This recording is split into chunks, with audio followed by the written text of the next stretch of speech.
Council May member. I have a point of order or point of information before my time starts? It's a very critical point of information. My understanding is that there, and I'm looking at it directly here, there's a executive order from President Trump today, and not too long ago, that reads, if I can just for 30 seconds read here, that financial assistance should be dedicated to advancing the administration's priorities, focusing taxpayer dollars to advance, again, his words, a stronger, safer America, eliminating the financial burden of inflation for citizens, unleashing American energy and manufacturing, ending wokeness and the weaponization of government, promoting efficiency in government, and making America healthy again. The use of federal resources to advance Marxist equity, transgenderism, and Green New Deal social engineering policies is a waste of taxpayer dollars and does not improve the day-to-day lives of those we serve. This memorandum requires federal agencies to identify and review all federal financial assistance programs supporting individuals. There's a cliff note that says it's specifically not financial assistance programs for individuals, but supporting activities consistent with the president's policies and requirements. I am very concerned as a result of that. I think that this would be seen as woke and Green New Deal. And so I'm concerned about the $10.4 million grant that is critical to this discussion. So I just wanted that point of information. And if I may now begin my time. I mean, can we maybe get a response from staff, either about the current status of that grant and what protections exist for it, but also perhaps a review of the legal landscape, including lessons learned from the previous Trump administration when this very type of issue struck this very community? Good evening, my name is Cara Pratt. I'm the City's Sustainability and Resilience Manager. We have not heard from the Department of Energy on the status of our grant. We have a signed conditional award that's a part of the 2022 Inflation Reduction Act. Our understanding is that it is illegal to withhold funds due to a term called impoundment, and that all presidents that have tried to withhold funds in executive orders like this from money that was already awarded by Congress have failed. And so we are confident that our grant award will be delayed by at least 90 days, but I'm more confident that the laws of this nation will fall in favor of this grant and the efforts that have been awarded already. Is there anything from the legal team to add to that? Okay, go ahead, Councilmember. Thank you. I am impressed by your confidence because I'm looking at the Supreme Court that we have now, and it wasn't in place the first time we tried it. So I have a few questions here. I'm going to start with, I'm curious, does the policy let me start with this. I support the goals here. I think that, if I could, like the president be dictator on day one, I would say that we would do this stuff all across the nation. But because it's clear that this is what we need to do for our planet, this is clear that we need to do this for public health broadly, but also Evanston lives within the confines. We don't have the ability to print money here, unlike the federal government, and we are going to need federal assistance to make all of this happen. I first want to ask about CARP. What does our CARP plan say on net zero, or not net zero, but absolute zero versus net zero? Is my time paused? Okay. There's been information circulating in our community that the Healthy Buildings Ordinance goes above and beyond CARP. This is not accurate. If you want to have a conversation about the differences between net zero, carbon neutral, zero emissions, then I think I would welcome you all to sit in the graduate level courses that are required to have an expertise in that type of difference. And I think that you, as City Council, have hired expert staff to provide legislation that aligns with the goals that you've asked us for. I've been at this dais before, heard consensus against offsets. I've heard you, Councilmember Reid, speak really strongly in opposition to offsets. And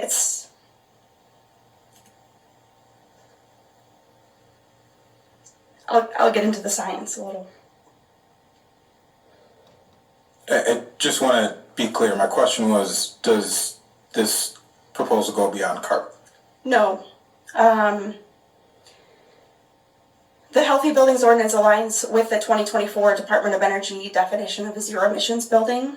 In 2018, CARP now has dated language around building emissions. That's a plan that's now 7 years old. The 2024 Department of Energy definition of zero emissions building is that they must be energy efficient, they must be free of on-site emissions from energy use, and they must be powered solely from clean energy. That second one, free of on-site emissions from energy use, is not exactly aligned with CARP because CARP says net zero and carbon neutral. The difference between zero on-site and net zero involves the use of carbon offsets. Again, everything I've heard from you all is that you're not supportive of carbon offsets. Carbon offsets are a tradable right to claim of carbon reductions. They're a mechanism that make it cheaper for entities to reach their emissions targets. However, this mechanism has been criticized for failing to reduce emissions, overselling claims, and harming local communities and indigenous people where offset projects are located. So again, it's not a simple answer, and it does require a whole lot of nuanced conversation that we would have with the rulemaking body. We would have in public. I would love to have a conversation about the differences between net zero and zero emissions and carbon neutral with the folks who've booed me in the back. I would love that conversation. Let's have it. Can I ask for like a 5-minute recess, or? Because I have questions and I just feel like, can we do a 5-minute recess or something? Can you just explain the reason for the request? I'd prefer not to. Yeah, I think like don't already say that. Folks comfortable with the request for a recess? All right, we'll take a 5-minute recess. We will reconvene at 9:15 p.m. There's a number of things I want to address, and I want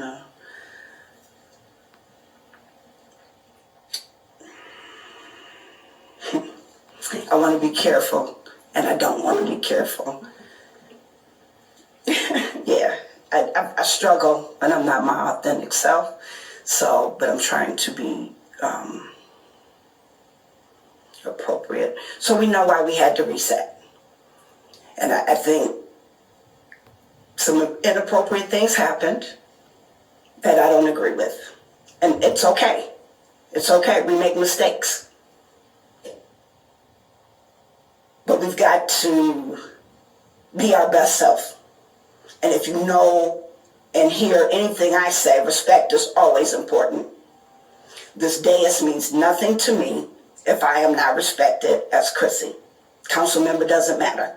I just picked that up in my after 52 years. But I'm going to be respected. I expect everybody up here to be respected. I fight hard for the staff to be respected, and staff would have to agree with that. If a single person said I did not stand up for them, they'd be wrong. So I think apologies are needed because slight disrespect, and I get it, we get emotional. I get it. You can't imagine when I go home and call my mom how I decompress. But we got to do things proper and in order, and it's okay. I still like you, almost love you a lot. I understand this is your heart, this is your passion. I know you put a lot of work into this. The council member asked questions that I think were respectful. And I felt he was somewhat disrespected in an open forum. If it was private, we wouldn't have this discussion.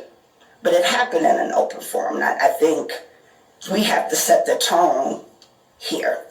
Whether anybody agrees with me or not, I don't care. That is where I stand as a black woman. Respect is of utmost importance all the time. Period. So we had to reset, we're gonna reset. I hope that there's some discussions and some, whether it's atonement or not, whatever.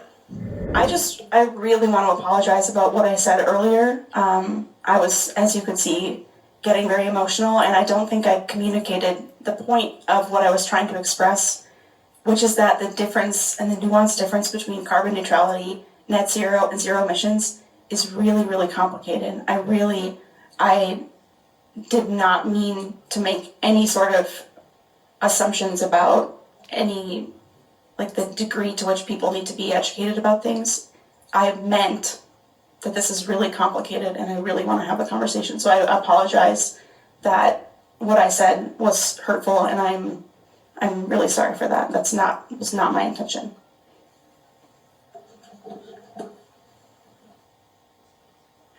Oh, yeah. Councilmember. Well, no, I need council member. I certainly accept that. I know that I'm sure of your intentions there. I think it was roughly worded, but I appreciate you sharing that. The city council will come back to order. So I wanna apologize. I messed something up here. It's totally on me. The city manager had some comments to read at the top of the discussion, and I just saw lights and zoomed right in. So with apologies for that, I want to begin where we should have with the city manager's comments. Thank you, Mayor. I appreciate the opportunity to speak for a moment. We've been in receipt of recent correspondence, including a letter that we received today. I just want to share some prepared remarks that I have in response to that. We were surprised about a joint letter that was received this afternoon. We have responses to some of the issues that were raised in that letter. Also, we have heard from one or more institutions that did not agree to be named in the letter or were not unified internally on signing that letter. In other cases, we have met very recently with these institutions or officials and yet are learning about some of these concerns for the first time in this letter this afternoon. Staff has offered 43 open public engagement opportunities, met one-on-one with many additional entities, and offered to meet with anyone interested in learning more or giving feedback on the ordinance. This enabling ordinance aims to create public bodies and a rulemaking process to co-author the ordinance details with the authors of this letter and the community at large. With support from building performance standard experts, city staff have drafted ordinance language and an implementable building performance standards program that the federal government thought was strong enough to merit over $10 million of competitive funding.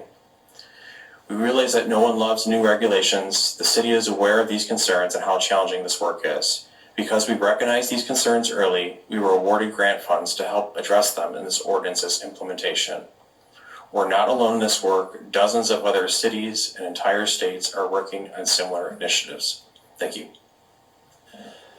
Thank you for that, Luke. And I'll just, before we go back, I'll just say, I've never seen anything like what I've seen in the last week or so in this community. Large, powerful organization engaging in an aggressive personal campaign, attacking individual members of city staff with half-truths and misinformation. Not being willing to speak to me directly, perhaps because they're unable to defend their assertions. It's profoundly troubling and is really, I think, the opposite of how a policymaking process that's open and responsive to the whole community should be. And I would really hope that we could do better. So I just want to thank you, Cara, for your expertise and your diligence on this issue, for coming to us with an ordinance that's consistent with the city council's not only direction, but the city's priorities as voted on a variety of times. I look forward to a productive and respectful discussion about how we can work together to achieve those priorities. Thank you again. Point of order, or point of information, I think this is critical for me as someone who's voting. What institutions are listed in that letter that didn't sign on to it?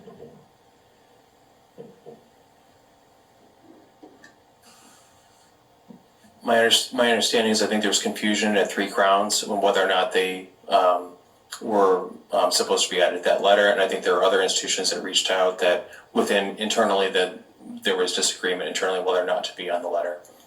Can you name them? You said you think, or they're... My understanding is I think the school districts, there's some confusion within the school districts internally, but that's my understanding. Okay. All right, that's helpful. Go ahead. Yeah, if I can kind of where I'm at as far as time. A little over 3.5 minutes left. I don't think I said more than 2 words. All right. So I kind of want to go back to where we left off because I don't really feel like I got a clear answer. So just, does this go beyond CARP? The answer is yes. I apologize. Again, I think it's really nuanced to say whether it goes beyond or aligns with. But just the plain language of CARP, which it goes beyond the plain language of CARP. Is that correct or incorrect? It is correct that CARP does not specifically call for 0 on-site emissions in buildings.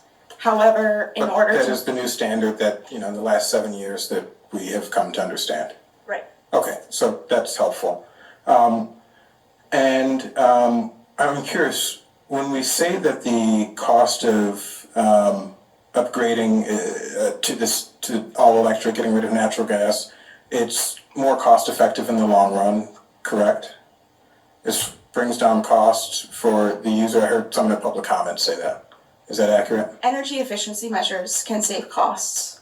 It's true that electrification measures can be more expensive than relying on fossil fuels. I think we all can acknowledge that as the outcome of the situation that we're in now with climate change. Okay. So the person in public comment was incorrect when they said that in the long run it's less expensive? Can you provide the long run, name of who upgrading- you're referring to and exactly? Just, I guess the answer or the question is, in the long run, if you upgrade to electric, one of the arguments that I've heard is that it's more cost effective for let's say a renter. In the long term, it brings down their monthly cost. The gentleman who said that he was the eco developer at public comment. I don't know if he's here anymore. He's not. I think the answer is that it really depends on the rates of utilities long into the future. But certainly there are situations where the outcome could be that it's less expensive. And with energy efficiency measures, we know that the outcome is that you'll save money. Okay, that's helpful. I'm curious, under the Healthy Building Ordinance, what would the cost to the city be to meet compliance with this?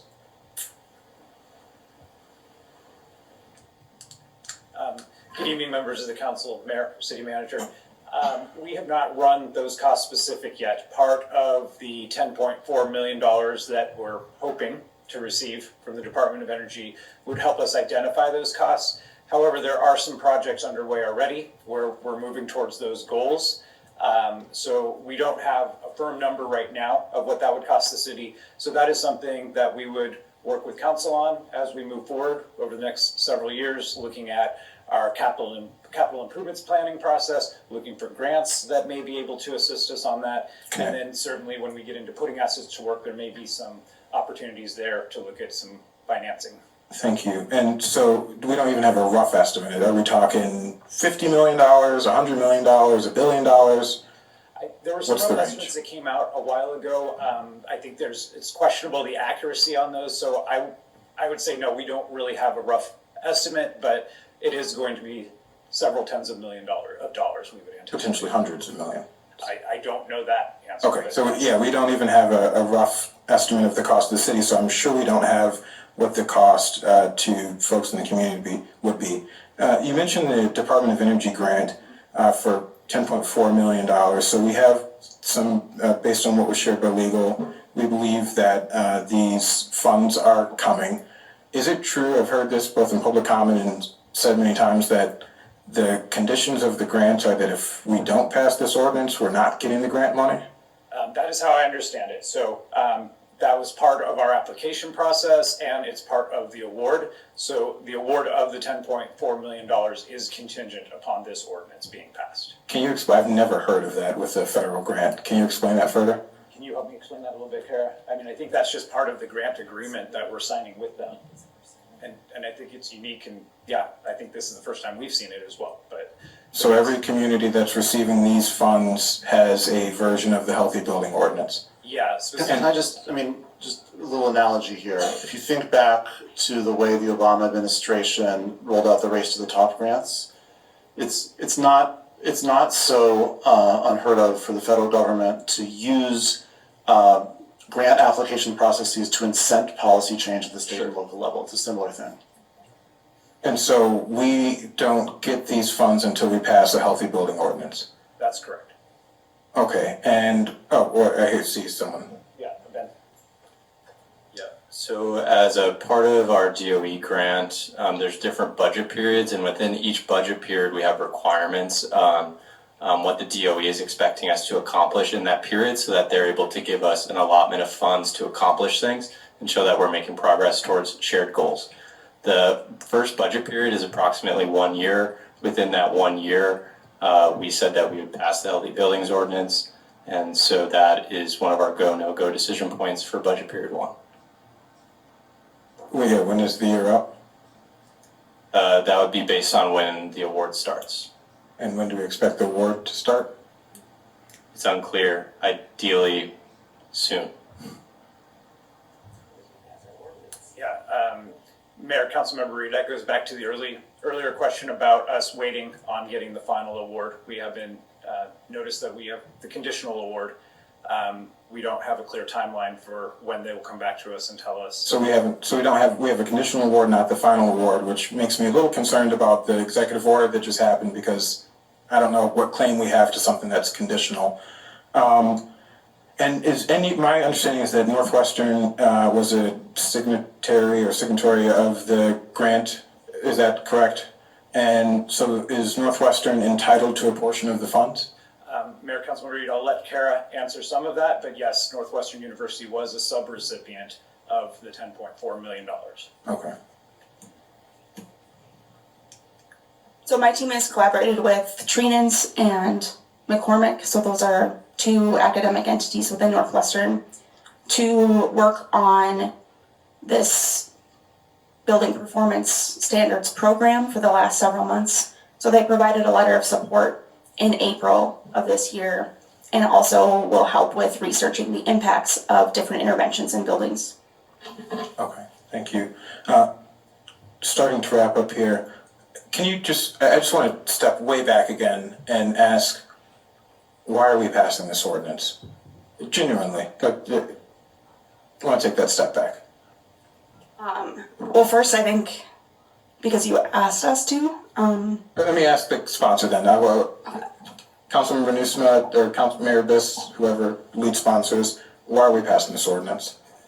This ordinance follows logically out of the CARP commitment to reduce our community's carbon footprint to 0 by 2050. But we said CARP doesn't say that. CARP says 0, it says 0 carbon by 2050. Again, let's not get into the nuance right now between net zero, and carbon neutral. But I do want to acknowledge that the rulemaking process that we are setting up here will allow those conversations to happen. And there's nothing in this ordinance that says on an intermediate basis, some kind of net zero accommodations might be made. We are still shooting for 0 carbon by 2050. The rulemaking process allows alternative compliance, which might include carbon offsets, which aren't great, but they might be the best we can do. But that's not what the ordinance says. Ordinance is silent on that. Ordinance kicks that discussion to the rulemaking process, which allows alternative compliance mechanisms to be considered. Can I get clarity? Because, so Ms. Pratt, to your understanding, this ordinance does not require 0 carbon emissions by 2050. Councilmember Newsma, is he correct that this ordinance does not require 0 emissions? The final performance standards have a metric for 0 on-site emissions, but there's an alternative compliance pathway to not achieve that. So there's several different ways that a property manager could apply to not achieve those final performance metrics, and that's all codified in the draft ordinance. The procedures to develop those rules are codified in the ordinance. Correct. So think of it as like you shoot for the moon. So you're shooting for 0 on-site emissions. It's a lot. It's hard. But then there's a pathway to land among the stars, so to speak. I know that's cheesy, but you have the ambitious goal. And then a pathway, it's too hard, so here's a different thing you could do that gets you really close. That's the ordinance. Yeah, with that, I feel, I'll say this, but I still didn't really get an answer to the question of why we're passing this. I would imagine it's for the environmental reasons, that would be one reason, and then for public health. Am I wrong on that? That's how I would think about this ordinance. It's to protect our environment, it's to protect public health. Well, on the side of environment, without one, even if Evanston was 0 carbon emissions, we live in a very big world. And without the federal government taking action on this, without state governments taking action on something that we don't even know the cost. We're saying that this could cost hundreds of millions of dollars just for the city to implement, let alone all of the entities outside of the city. And we know that, so hundreds of millions of dollars, what do we get out of that? Well, we get to reduce our carbon emissions, great. But what is the impact globally? Negligible if folks don't come along with us. And so this would be, and I'm all for signaling to the rest of the world, hey, we need to do this, and Evanston is doing this, but at what cost? And then there is the public health aspect. I'm curious, out of the 500 buildings that would be covered by this, what percentage of them are residential?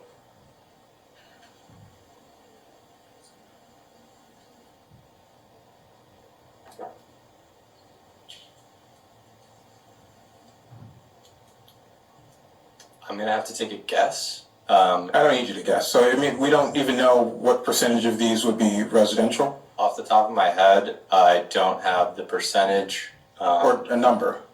Is it 50 of them, 100, 200, 250? It's probably close to 200. Okay, so I can get back to you in 2 minutes. Okay, yeah, we'll take that time. I'm curious to understand how many of these units properties are residential, and then of that, what percentage of our overall residential makeup does this cover? Because the place that I live in and that many people in our town live in are much smaller than 20,000 square feet, and then maybe we can verify this. And so also, not only does this would not impact the vast majority of our residential units, where I think that this ordinance from a public health standpoint would actually have the greatest impact, because we'd be removing the stoves and the other and the natural gas water heaters that cause on-site emissions, and particularly indoor emissions, which, is that correct? We're more concerned from a public health standpoint, the indoor emissions, is that right? Or are we also concerned with It's both. both indoor and outdoor? Okay, so outdoor. So it was mentioned earlier in public comment that the largest polluting buildings in our community are mainly clustered in the 1st and 7th ward. Is that accurate? So, go ahead. Right, I guess it's Northwestern. So is that accurate? Yes. Okay, and so are we seeing the 1st and 7th ward aren't the words that I think of when I think of negative health outcomes. So are we seeing evidence that with this cluster of large buildings in the 1st and 7th ward that we're seeing negative health outcomes as a result of the emissions from those buildings? I'm not sure that I would advise to think about it exactly that way. Please It's help. not that you can point exactly to this one thing that's causing you to have this health outcome that's negative. Sure, you couldn't point to the one thing and say this is it, but certainly if we're saying that this thing is causing negative health outcomes, and we know that they're clustered in kind of the wealthiest part of our town, we would imagine that you'd see a higher rate of asthma or whatever negative health outcomes come from these emissions, right? That logically. Well, I think that for the case of the Northwestern campus, that the data around that is really difficult to track because you have a churn in and out of people. For the people that live there, I mean, it's kind of integrated into the neighborhood. I'm not sure exactly if you want me to talk about the negative impacts of climate change, or if you want me to say that I'm just not entirely sure what we're getting at. There's studies that we've cited in the memo about childhood exposure to methane gas indoors. That's science that's supported. Whether we've gone around and surveyed people on exactly that topic, has not happened in Evanston. And that wasn't my question, but my question is to support, I just asked, there's the reason we're doing this, public health and for the health of the environment. Mm-hmm. We have a clear understanding, right? We're all logical people here. We know, and I know my time is likely coming to an end, we know that no matter what Evanston does, and I think we still need to do a lot, but that it's on the global scale not going to make a dent. Is that correct? Yes. Okay. And also, but we still need to do things that push us forward, but we also have to weigh that against the cost to the community and the benefit that we get. And so the other side of it is the public health argument, that we'd be reducing those emissions in our community and we'd be saving kids from having higher rates of asthma and other issues because of the emissions that come from gas heaters and stoves within their house, correct? So that would be like an immediate impact on our community here now that would be tangible, right? For anyone listening, I would strongly advise to consider removing any sort of exposure to methane combustion indoors. I think there's science that supports that. I totally agree with that. But we're also, the vast majority of residential units will not be impacted by this ordinance. And particularly the units that the majority of people in my ward live in, the fifth ward, our lower income wards, they're not going to be impacted by this ordinance. Is that also correct? That's correct. So the communities that are most vulnerable to those negative health outcomes are the communities that are going to be least impacted by this ordinance. Directly impacted. I mean, I think that's a logical conclusion of this.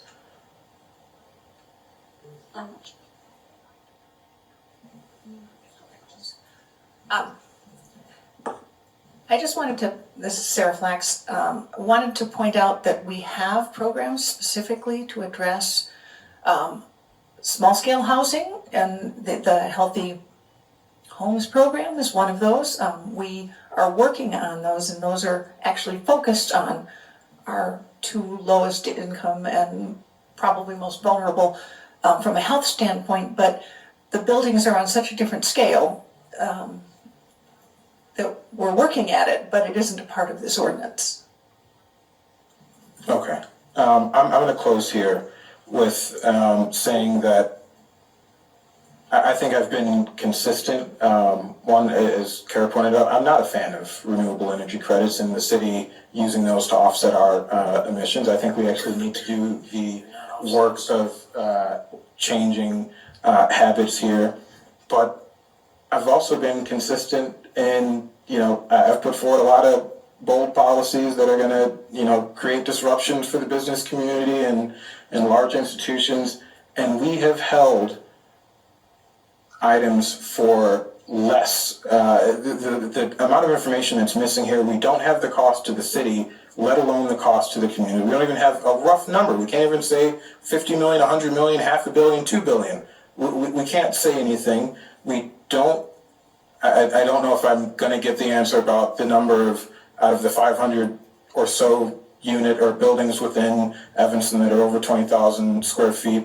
I'm not sure that I'm going to get the answer as to how many of them are residential, nor, how that plays out with the total number of residential units.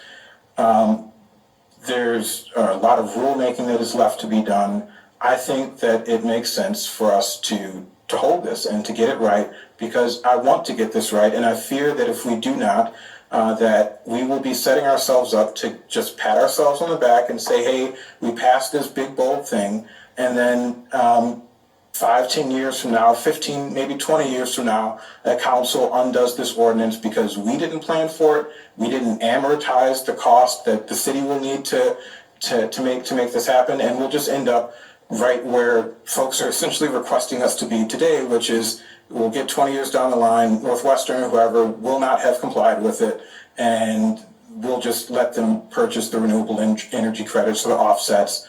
And what the hell did we do here today? Let's get this right now, pass a full ordinance so we have assurances that this can be done. I don't know why my colleagues down there aren't being consistent in what they've done in the past and what we're doing here. We should get this right so it is something that can stand up to the test of time. So 7 years from now, somebody's not looking back and, well, that language is outdated. That doesn't mean what the plain language means, because there's been an evolution. I think we need to take the time. I wish that it maybe been done with CARP, and maybe we would have had clearer guidelines with CARP on where we need to be. But as it stands today, I would move to table this for a period of, I don't want to say the full year that people are saying that we need to do the rulemaking process. I think 6 months makes sense to bring something back and to work to tighten this up, because I think this is far too loose. And even the prospects of Councilmember Newsom making amendments on the fly on the night that an ordinance is for action is just, we've said stuff against that so many times in the past, and we shouldn't be doing that tonight. So I move to table this for 6 months. Councilmember Reid, we do have, oh, sorry, I shouldn't interrupt this. Go ahead. Well, is there a second to the motion? I move to hold this to our next, I remove that, and I move to hold this to our next meeting. Is there a second to that motion? I'll second. Councilmember Reid moves to hold this. Councilmember Harris seconds. Help me here. A hold motion is not, well, there's nothing to talk about, actually, so there's nothing to talk about. Is there a motion to overturn the hold? So move. Is there a second to the motion to overturn the hold? All right, so, is that debatable, Councilmember? Councilor Ruggie, sorry. I believe that is debatable. Okay, so Councilmember Reid moves to hold, Councilmember Harris seconds, Councilmember Newsom moves to... I just want to get clarity. Is that in fact debatable? A motion to overturn a hold?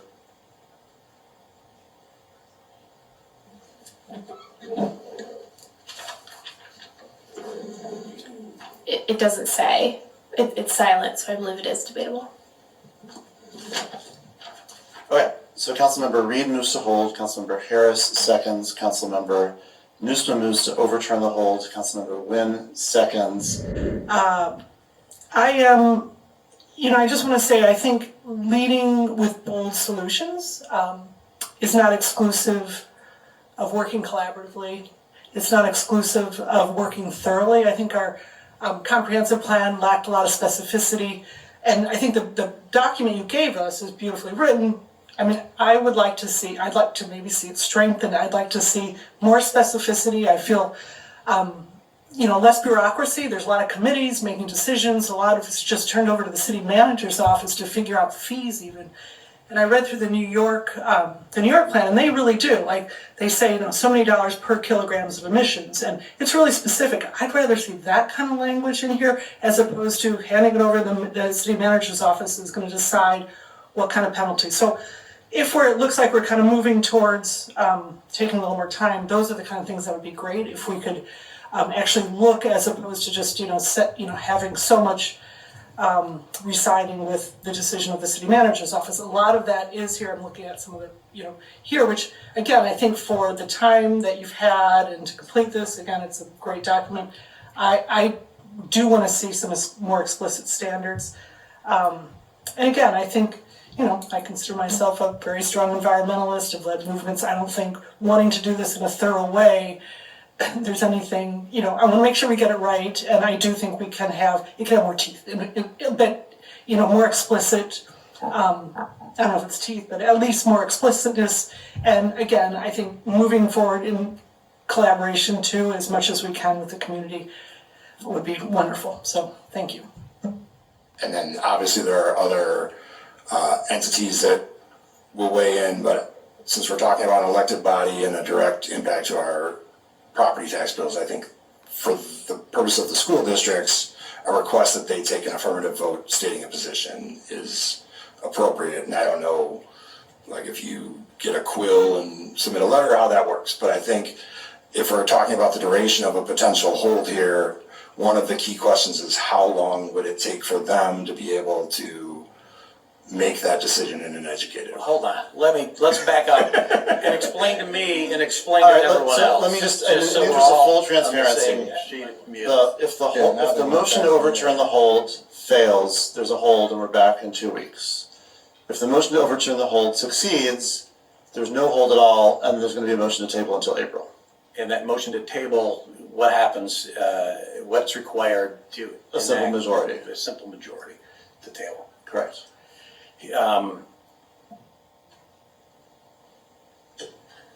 Oh, how the votes have flipped. Yeah. It's like Alice in Wonderland.